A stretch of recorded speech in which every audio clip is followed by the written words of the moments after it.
من شهادتهما وما اعتدينا إنا إذا لمن الظالمين ذلك أدنى أن يأتوا بالشهادة على وجهها أو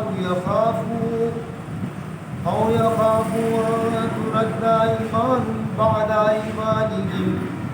واتقوا الله واسمعوا والله لا يهدي القوم الفاسقين. صدق الله العظيم.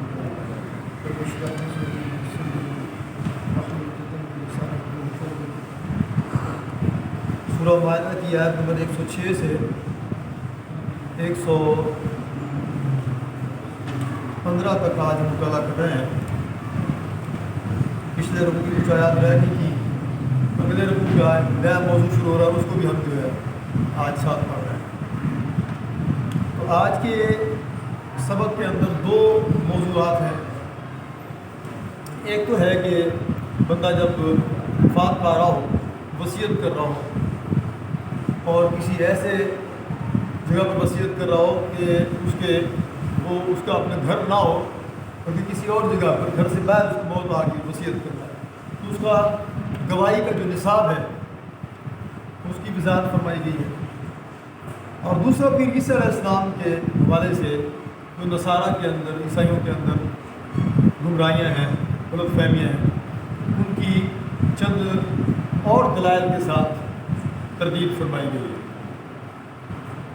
ارشاد باری تعالیٰ ہے یا ایھا الذین آمنوا، اے ایمان والو، شہادت بینکم، تمہارے درمیان شہادت کا، گواہی کا نصاب وہ یہ ہے، اذ حضر احدکم الموت، جب تم میں سے کسی کی موت کا وقت آ جائے، حین الوصیت، اور وہ وصیت کر رہا ہو، تو پھر نصاب کیا ہوگا شہادت کا؟ حین الوصیت اثنان ذوی عدل منکم، تمہاری جماعت میں سے دو عادل آدمی جو ہیں وہ گواہی دیں کہ ہاں اس بندے نے مرتے ہوئے یہ وصیت لکھوائی تھی. یعنی مسلمانوں کی جماعت میں سے دو عادل آدمی سے مراد یہ ہے جو قابل اعتبار ہو، معتبر ہو، ان کی گواہی کے اوپر لوگ اعتبار کریں. لیکن اگر معاملہ اس سے مختلف ہے، او آخران من غیرکم، دو گواہ غیر مسلموں میں سے بھی ہو سکتے ہیں، دو گواہ غیر مسلم بھی ہو سکتے ہیں، لیکن وہ کب؟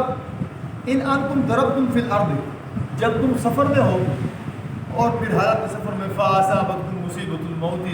اور تمہیں موت آ جائے، دوران سفر موت آ جائے، پھر وہاں پر کوئی مسلمان جو ہے گواہ دستیاب نہ ہو، پھر غیر مسلم دو گواہ بھی وہ لیے جا سکتے ہیں. لیکن تحبسونہما من بعد الصلاۃ فیقسمان باللہ ان ارتبتم، اگر تمہیں شک ہو گیا ہے، گواہوں کی گواہی سے تم مطمئن نہیں ہو، شک ہو گیا ہے، تو ان دونوں کو نماز کے بعد مسجد میں روک لو اور وہ اللہ کی قسم اٹھا کر کہیں، کیا کہیں؟ لا نشتری بہ ثمنا ولو کان ذا قربی، ہم گواہی کو ذاتی فائدے کے عوض بیچنے والے نہیں ہیں، چاہے کوئی ہمارا قریبی رشتہ دار ہی کیوں نہ ہو. اور قسم اٹھا کر وہ یہ بھی کہیں ولا نکتم شہادت اللہ، اور ہم اللہ کی گواہی کو چھپانے والے بھی نہیں ہیں. وہ مسجد کے اندر نماز کے بعد قسم اٹھا کر یہ بات کہیں، اور ساتھ یہ بھی کہے آخر میں انا، اگر ہم نے ایسا کیا، گواہی کو چھپایا، تو پھر اذا لمن العاصمین، تو ہم گناہ گاروں میں سے. اچھا لیکن نہیں، اللہ فرماتے ہیں فَإِنْ عُثِرَ عَلَىٰ أَنَّهُمَا اسْتَحَقَّا إِثْمًا، اگر تمہیں پتہ چل جائے کہ یہ دونوں گواہ یہ گناہ میں مبتلا ہو گئے، گواہی کو چھپایا ہے یا بدلا ہے، تمہیں پتہ چل گیا ہے، بات ظاہر ہو، تو پھر کیا کریں؟ پھر اس کا طریقہ کار یہ ہے فآخران یقومان مقامہما، پھر ان کی جگہ پر دو اور گواہ لیے جائیں گے جن کی گواہی معتبر ہو، جن کی شہادت معتبر ہو، دو گواہ لیے جائیں گے. من الذین استحق علیہم الاولیان، یہ دو گواہ ان سے لیے جائیں گے جن کی حق تلفی ہو رہی ہے، یعنی وصیت کی روح سے حق تلفی کیے جانے والے جو رشتہ دار ہیں، اب یہ 2 گواہ ان میں سے لیے جائیں، اور یہ 2 گواہ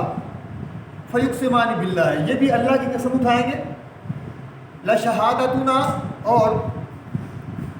لشہادتنا احق من شہادتہما، ان کی جو گواہی ہے ان 2 سے زیادہ معتبر ہے۔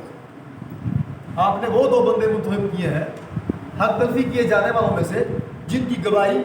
پچھلے 2 آدمیوں سے زیادہ معتبر ہے۔ اب یہ بھی قسم اٹھا کر اللہ کی کہہ رہے ہیں وما اعتدینا، کہ ہم جو ہے کسی قسم کی کوئی زیادتی کرنے والے بھی نہیں ہیں، اور یہ خود بھی اپنی زبان سے کہہ رہے ہیں کہ ہماری گواہی ان سے زیادہ معتبر ہے۔ یہ اپنی زبان سے بھی قسم اٹھا کر کہہ رہے ہیں کہ ہماری گواہی ان سے معتبر ہے، اور ساتھ یہ بھی کہہ رہے ہیں وما اعتدینا، ہم کسی قسم کی کوئی زیادتی نہیں کر رہے ہیں گواہی کے اندر، کسی قسم کی کوئی اس کے اندر 2 نمبری یا کوئی غلط بات ہم اس میں شامل نہیں کر رہے ہیں۔ اگر ہم نے ایسا کیا انا اذا لمن الظالمین، تو ہم ظالموں میں سے ہیں۔ یہ بڑا زبردست انتظام ہے گویا کہ گواہی کی، شہادت کی، اس کی تسلی کرنے کے لیے چاہے، تاکہ گواہی جو ہے وہ ٹھیک طریقے سے ورثاء کے پاس پہنچ جائے۔ اللہ فرما رہے ہیں ذالک ادنی ان یأتوا بالشہادۃ علی وجہہا، یہ طریقہ زیادہ بہتر ہے اس بات کے لیے کہ گواہی جو ہے وہ جو ٹھیک جو ہے لوگ گواہی دیں، اس بات کے لیے یہ طریقہ کار تمہیں بتایا جا رہا ہے یہ زیادہ اچھا ہے، اس کے ذریعے زیادہ اس بات کا اہتمام ہو رہا ہے کہ گواہی ٹھیک پہنچے گی اور کی جائے گی۔ اور یخافوا، یا جو گواہ ہیں انہیں کم از کم اسی بات کا خوف ہوگا کہ ان ترد ایمان بعد ایمانہم، کہ کہیں ان کی قسموں کے بعد کوئی اور قسمیں ان کی تردید میں سامنے نہ آ جائے۔ جس طرح یہ جو 2 گواہ ہیں انہوں نے پچھلے 2 گواہوں کی تردید کی ہے، اب ان کو بھی اس بات کا ڈر ہوگا کہ اگر ہم نے کوئی گڑبڑ کی تو ممکن ہے ہمارے خلاف بھی قسم اٹھانے والے 10 بندے اکٹھے ہو جائیں، اس بات کا ان کو بھی خوف ہوگا۔ اس لحاظ سے اللہ فرما رہے ہیں کہ گویا یہ تدبیر کے اعتبار سے بھی اور فہمائش کے اعتبار سے بھی یہ بڑا بہترین طریقہ کار اللہ تعالیٰ نے جو ہے وہ ہمارے لیے ہمیں حکم دیا ہے۔ تو پھر آخر میں سب سے بنیادی بات واتقوا اللہ، اللہ سے ڈرو، واسمعوا، سنو، واللہ لا یہدی القوم الفاسقین، جو فاسق لوگ ہیں، نافرمان لوگ، اللہ ان کو ہدایت نہیں دیا کرتا۔ اللہ کا دستور یہ نہیں ہے کہ اللہ نافرمانوں کو ہدایت دے۔ اب اس کے بعد جو ہے دوبارہ سلسلہ کلام عیسیٰ ابن مریم علیہ السلام کے توسط سے عیسائیوں کو تذکیر، نصیحت، واعظ اور ہدایت کی طرف گویا دعوت دینے کا ایک سلسلہ نئے انداز میں شروع ہو رہا ہے۔ اللہ فرما رہے ہیں یوم یجمع اللہ الرسل، وہ دن قیامت کا دن جس دن تمام انبیاء علیہ السلام جمع ہوں گے، فیقول ماذا اجبتم، تو اللہ تعالیٰ ان سے پوچھیں گے کہ آپ کو کیا جواب دیا گیا تھا، اے میرے انبیاء علیہ السلام، تم نے میرا پیغام پہنچایا تھا اپنے لوگوں تک، لوگوں نے کیا جواب دیا؟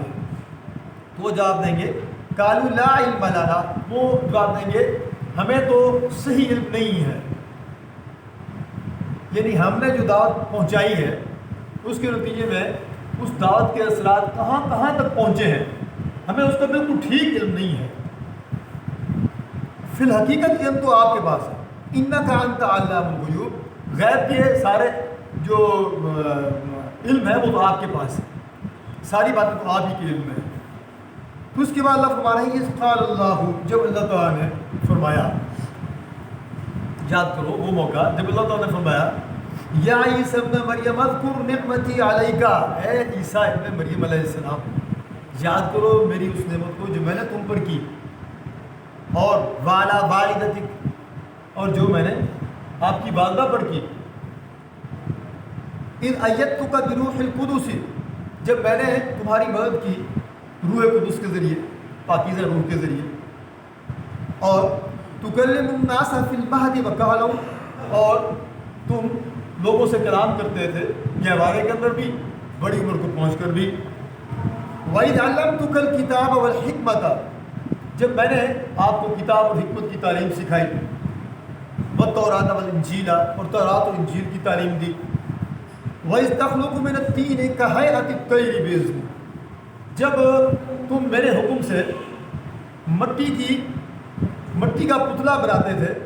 جو پرندے کی شکل کا ہوتا تھا، کا ہے عتیق طیر، اس کی حیت جو تھی وہ پرندے کی شکل ہوتی تھی، پرندے کا گویا ایک پتلا بناتے تھے مٹی کا، اور پھر اس کے بعد فتنفخ فیہا، پھر تم اس کے اندر پھونک مارتے تھے، فتکون طیرا باذنی، تو وہ میرے اذن سے وہ جیتا جاگتا پرندہ بن جاتا تھا۔ اللہ فرما رہے ہیں یہ میرے آپ پر انعامات تھے، احسانات تھے، اللہ ایک ایک کو دوبارہ گروا رہے ہیں عیسیٰ علیہ السلام۔ اصل میں روح سخن عیسائیوں کی طرف ہے،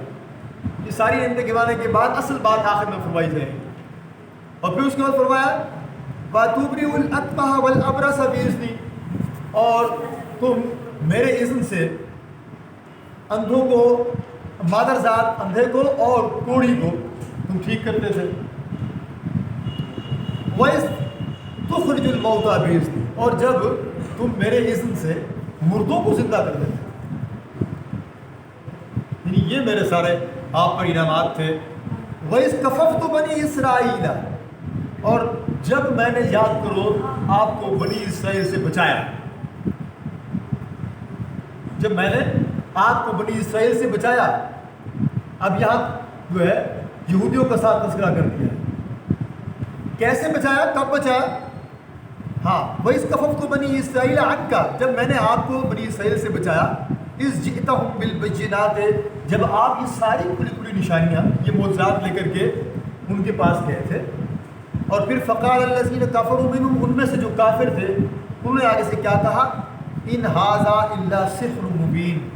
یہ ساری نشانیاں تو محض جادوگری ہیں، نعوذ باللہ من ذالک۔ اللہ کی اتنے بڑے بڑے نشانات، اتنی بڑی بڑی نشانیاں، اتنے بڑے بڑے معجزے دیکھ کر کے یہودیوں نے کہا تھا یہ تو ساری کی ساری جو ہے یہ تو جادوگری ہے، سحر ہے، نعوذ باللہ۔ اور پھر اللہ فرماتے ہیں، اور جو دوسری طرف جو تمہارے ماننے والے تھے اے عیسیٰ ابن مریم علیہ السلام، جو تمہارے ماننے والے تھے، یہ تو یہودی تھے نا، جنہوں نے انکار بھی کیا اور تمہاری جان کے درپے ہو، اور پھر میں نے تمہیں بچایا۔ دوسری طرف جو تمہارے ساتھی تھے حواریشین، وَإِذْ أَوْحَيْتُ إِلَى الْحَوَارِيِّينَ، جب میں نے حواریشین کو وحی کی، ان کو اشارہ کیا، ان آمنوا بی وبرسولی، مجھ پر ایمان لاؤ اور میرے رسول پر ایمان لاؤ، قالوا آمنا، تو انہوں نے کہا ہم ایمان لائے، واشہد بأننا مسلمون، اور انہوں نے کہا کہ گواہ ہو کہ ہم مسلم ہیں۔ یہاں پر یعنی بڑا لطیف اشارہ ہے عیسائیوں کو ہدایت کی طرف، کہ دیکھو وہ جو بالکل اولین حواریشین تھے عیسیٰ علیہ السلام کے، وہ تو اپنے آپ کو کہہ رہے ہیں کہ ہم مسلم ہیں، ان کا دین تو اسلام تھا، تو گویا یہ عیسائیت جو ہے یہ سراسر جو ہے یہ جھوٹ ہے۔ اور پھر اس کے بعد اس قال الحواریون، جب کہا حواریین، عیسیٰ علیہ السلام کے ساتھیوں نے کہا یا عیسیٰ ابن مریم، اے عیسیٰ ابن مریم علیہ السلام، انہوں نے ایک عجیب مطالبہ کیا، حل یستطیع ربک، کیا آپ اپنے رب سے ہمارے لیے مانگیں گے، ان ینزل علینا، کہ ہم پر نازل فرمائے، مائدۃ من السماء، آسمان سے ایک دسترخوان، کیا آپ نے رب سے آپ ہمارے لیے یہ مطالبہ کریں گے کہ کیا یہ ممکن ہو سکتا ہے کہ ہمارے پاس جو ہے ایک دسترخوان آسمان سے نازل ہو اللہ کی طرف سے؟ تو صاف ظاہر ہے اس طرح کی کوئی چیز اللہ تعالیٰ سے مانگنا یہ اہل ایمان کا کام نہیں ہوتا، یہ بات یاد رکھیں۔ ایمان کی شرط کے طور پر اگر کوئی مسلمان یا کوئی بندہ انسان یہ مطالبہ کرے وقت نبی سے کہ ہمارے سامنے کوئی ایسا معجزہ پیش ہو جائے، مطالبہ کر کے جو مانگے جائے، یہ جو ہے یہ اہل ایمان کا وطیرہ نہیں ہوتا ہے۔ جب انہوں نے یہ بات کی تو عیسیٰ علیہ السلام نے بے ساختہ فرمایا، قال اتقوا اللہ، اللہ کے بندو اللہ سے ڈرو، ان کنتم مومنین، اگر تم ایمان والے ہو اللہ سے ڈرو۔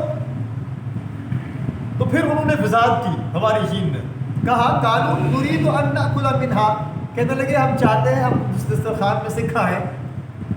اور وتطمئن قلوبنا، اور ہمارے دل مطمئن ہو جائیں، اللہ پر ایمان پختہ ہو جائیں، اور ونعلم، اور ہم خوب جان لیں، ان قد صدقتنا، کہ جو کچھ آپ کہہ رہے ہیں بالکل سچ ہمارے سامنے پیش کر رہے ہیں، ونکون علیہا من الشاہدین، اور ہم ہو جائیں آپ کی ساری تعلیمات کے اوپر شاہد، ہم گواہی دینے والے بن جائیں۔ تو اللہ تعالیٰ سے پھر عیسیٰ علیہ السلام دعا کر رہے ہیں. کالا عیسیٰ علیہ السلام کہتے ہیں عیسیٰ ابن مریم عیسیٰ علیہ السلام دعا کر رہے ہیں اللہم اے ہمارے اللہ ربنا ہمارے رب انزل علینا ہم پر نازل فرما مائدۃ من السماء آسمان سے ایک دسترخوان تکون لنا عید لاولنا وآخرنا تاکہ یہ ہمارے لیے ہمارے پچھلوں کے لیے ہمارے اگلوں کے لیے سب کے لیے یہ خوشی کا یہ عید کا ایک جو ہے موقع فراہم کرے گا. وآیۃ منک اصل بات کیا ہے یہ اے اللہ تیری طرف سے ایک بہت بڑی نشانی ہوگا اور ورزقنا ہمیں رزق عطا فرما وانت خیر الرازقین بے شک تو بہترین رزق دینے والا. یہ دعا کر دی پھر عیسیٰ علیہ السلام ان کی اس توجیہ سے گویا عیسیٰ علیہ السلام مطمئن ہو گئے. چنانچہ اللہ تعالیٰ سے انہوں نے دعا کی کہ اے اللہ ان پر ہم پر دسترخوان نازل فرما آسمان سے اے ہماری آنکھوں کے سامنے ایسے دسترخوان نازل ہو اس پر کھانے چنے ہوئے ہو. یہ دعا جب کی تو اللہ تعالیٰ نے آگے سے گویا کہ تنبیہ فرمائی. تنبیہ کیا فرمائی؟ قال اللہ تعالیٰ نے ارشاد فرمایا انی منزلھا علیکم میں نازل کرنے والا ہوں تم پر یہ دسترخوان. فمن یکفر بعد منکم اگر کوئی اس کے بعد کفر کرے گا تمہاری آنکھوں کے سامنے دسترخوان نازل ہو جائے گا تمہارے مطالبے کا معجزہ پورا کر دیا جائے گا. اب اگر اس کے بعد تم نے کفر کیا فإنی اعذبہ عذابا لا اعذبہ احدا من العالمین پھر میں ایسا عذاب دوں گا کہ جو میں نے جہان والوں پر آج تک کسی پر بھی ایسا عذاب نہیں کیا ہوا. تو یہاں تک جو ہے آیات سے یہ واضح نہیں ہو رہا کہ اللہ تعالیٰ نے نازل کر دیا. عین ممکن ہے کہ یہ تنبیہ سن کر کے حوارئین نے انہوں نے اپنے مطالبے سے وہ دستبردار ہو گئے. عین ممکن ہے یہ اتنی سخت اللہ تعالیٰ کی طرف سے گویا ایک وعید تھی کہ ممکن ہے اس سے ڈر کے وہ اپنے مطالبے سے باز آ گئے ہوں اور ممکن ہے کہ اللہ تعالیٰ نے نازل کر دیا ہو. بہرحال کہنے کا مطلب یہ ہے کہ یہ جو دعا ہے گویا اللہ تعالیٰ نے ہمیں سکھا دی. اللہم ربنا انزل علینا مائدۃ من السماء تکون لنا عیدا لاولنا وآخرنا وآیۃ منک وارزقنا وانت خیر الرازقین. حقیقت یہ ہے کہ ہم جو اللہ کے نبی صلی اللہ علیہ وسلم کی امتی ہیں ہمیں اللہ تعالیٰ نے پچھلی امتوں کو بھی بہت سارے انعامات ہمیں دیے ہیں. یہ ان میں سے ایک انعام ہے. یہ وہ دعا آج قرآن مجید میں جو لکھی ہوئی ہے وہ اس کا مطلب کیا ہے کہ ہم اللہ تعالیٰ سے یہ دعا کیا کریں اور اللہ تعالیٰ سے یہ توقع کیا کریں اللہ ہمارے گھر کو جو ہے رزق سے فراوانی سے بھر دے گا. باقی رہا معاملہ کہ آسمان سے دسترخوان نازل ہو یہ مطالبہ کرنا نامناسب ہے. ان آیات سے یہ سبق ملتا ہے کہ ایسا کوئی مطالبہ کرنا اللہ تعالیٰ سے اپنی دعاؤں کے اندر یہ ایک نامناسب مطالبہ ہے. اگر کسی نے وقت نبی سے یہ مطالبہ کیا ہے تو وہ بھی نامناسب مطالبہ تھا. اسی لیے اللہ تعالیٰ نے اتنی سخت وعید سنائی ہے جس کا تصور نہیں کیا جا سکتا. اللہ فرما رہا ہے کہ میں ایسا عذاب دوں گا اگر پھر بھی انکار کیا کہ آج تک سارے جہان والوں پر کسی پر میں نے ایسا عذاب نازل نہیں کیا ہوگا. نعوذ باللہ من ذالک. اللہ تعالیٰ سے خیر و بھلائی کی توقع رکھنی چاہیے. حدیث میں آتا ہے کہ جب بندہ اللہ تعالیٰ سے کوئی گمان کرتا ہے تو اللہ اس کو اس کے گمان کے مطابق عطا کرتا ہے. یہ 2 وقت کی روٹی یہ گھر کا کچن اور یہ گھر کی جو دیگر نعمتیں ہیں یہ سچی بات یہ ہے کہ یہ اہل ایمان کے لیے کوئی مسئلہ ہے ہی نہیں. اگر کوئی یقین کامل کے ساتھ یہ دعائیں مانگے اللہ تعالیٰ رزق کے بے شمار انداز جو ہے وہ اختیار فرمائیں گے اور ہمیں ایسے انداز سے رزق ملے گا جس کی میں توقع بھی نہیں ہو. اللہ تعالیٰ شرط کیا ہے کہ دلوں کے اندر اللہ کا تقویٰ جاگزی. یہ خود قرآن مجید میں ہے کہ اگر تقویٰ کی روش پر چلا جائے گا اللہ فرماتے ہیں میں ایسے انداز میں رزق دوں گا کہ تمہیں اس کا اندازہ ہی نہیں ہوگا, تمہیں گمان ہی نہیں ہوگا یہ کہاں سے آ. اللہ تعالیٰ ہمیں تقویٰ سے اپنی زندگیوں کو مزین کرنے کی توفیق عطا فرمائے. باقی دعوانا الحمدللہ.